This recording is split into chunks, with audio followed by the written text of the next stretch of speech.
Assalamualaikum warahmatullahi wabarakatuh. Perkenalkan, nama saya Iga Gilang Maulana dengan NIM 24536319 PN 18998. Pada kesempatan kali ini saya akan mempresentasikan materi dengan judul Observasi Habitat dan Biota. Topik ini sangat penting dalam bidang perikanan ekologi perairan karena melalui kegiatan observasi habitat dan biota ini kita dapat memahami bagaimana lingkungan perairan mendukung kehidupan organisme, serta bagaimana kondisi tersebut berpengaruh terhadap keberlanjutan ekosistem perairan. Observasi habitat adalah kegiatan pengamatan langsung terhadap kondisi lingkungan tempat hidup organisme perairan, baik secara fisik, kimia, maupun biologis.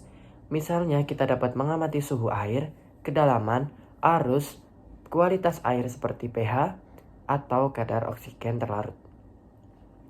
Sementara itu, observasi biota berfokus pada pengamatan organisme yang hidup di habitat tersebut seperti ikan, plankton, dan juga bentos. Kita mempelajari jenis, jumlah, perilaku, hingga peranannya dalam sebuah ekosistem. Secara umum, beberapa tujuan utama dari kegiatan observasi habitat dan biota yaitu mengetahui karakteristik fisik dan kimia perairan seperti suhu, kecerahan, pH, dan oksigen terlarut. Data ini penting untuk menggambarkan kualitas lingkungan suatu perairan. Selanjutnya yaitu mengidentifikasi jenis-jenis biota yang hidup di lokasi pengamatan.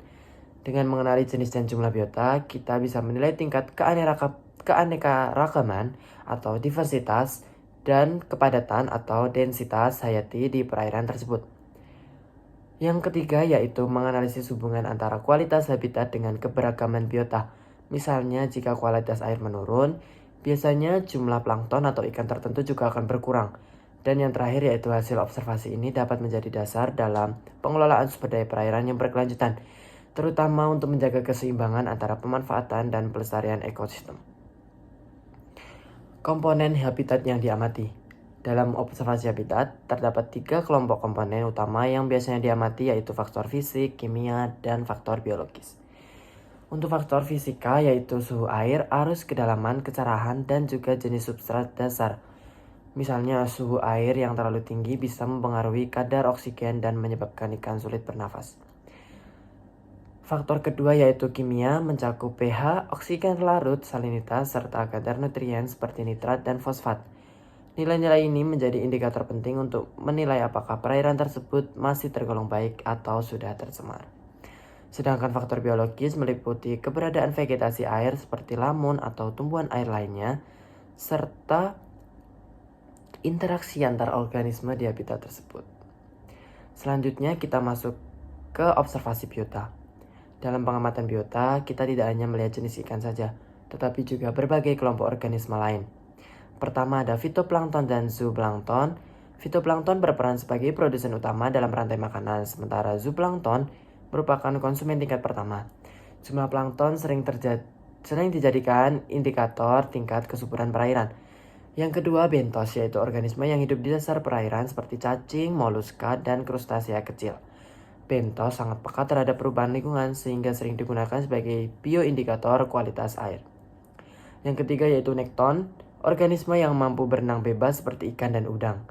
Mereka menempati posisi penting dalam rantai makanan karena menjadi konsumen tingkat tinggi.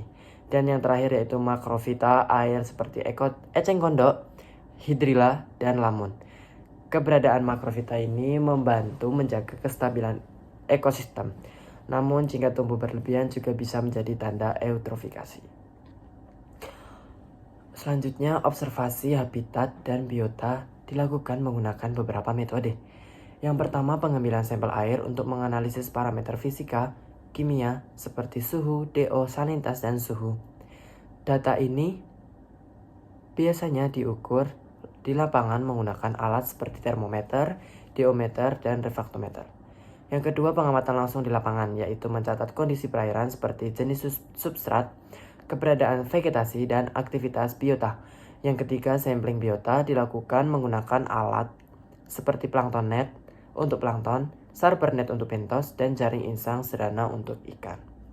Yang keempat, identifikasi biota di laboratorium. Setelah sampel diambil, biota diamati di bawah mikroskop atau dibandingkan dengan buku identifikasi spesies untuk mengetahui jenisnya secara akurat. Dari kegiatan observasi habitat dan biota, ada beberapa hasil yang diharapkan. Yang pertama, kita memperoleh data kondisi lingkungan perairan secara lengkap, meliputi data fisika dan kimia. Yang kedua, diperoleh daftar jenis biota yang ditemukan di lokasi lengkap dengan jumlah dan kelimpahannya. Yang ketiga, dari data tersebut kita bisa menganalisis hubungan antara kualitas habitat dengan keanekaragaman biota, misalnya apakah rendahnya kadar oksigen berpengaruh pada penurunan populasi ikan tertentu. Yang terakhir, hasil observasi ini dapat digunakan untuk memberikan rekomendasi pengelolaan perairan seperti pengendalian limbah, penataan vegetasi, atau penetapan kawasan konservasi agar ekosistem tempat tetap seimbang.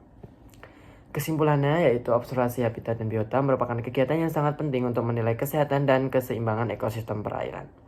Hubungan antara faktor lingkungan dengan keberadaan biota dapat menjadi indikator kualitas perairan. Jika biota yang sensitif terhadap pencemaran mulai menghilang, hal itu menunjukkan adanya gangguan ekologis.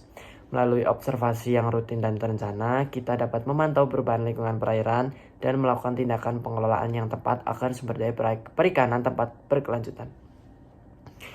Demikian penjelasan dari saya, kurang lebihnya mohon maaf. Billahi taufik wal hidayah. Wassalamualaikum warahmatullahi wabarakatuh.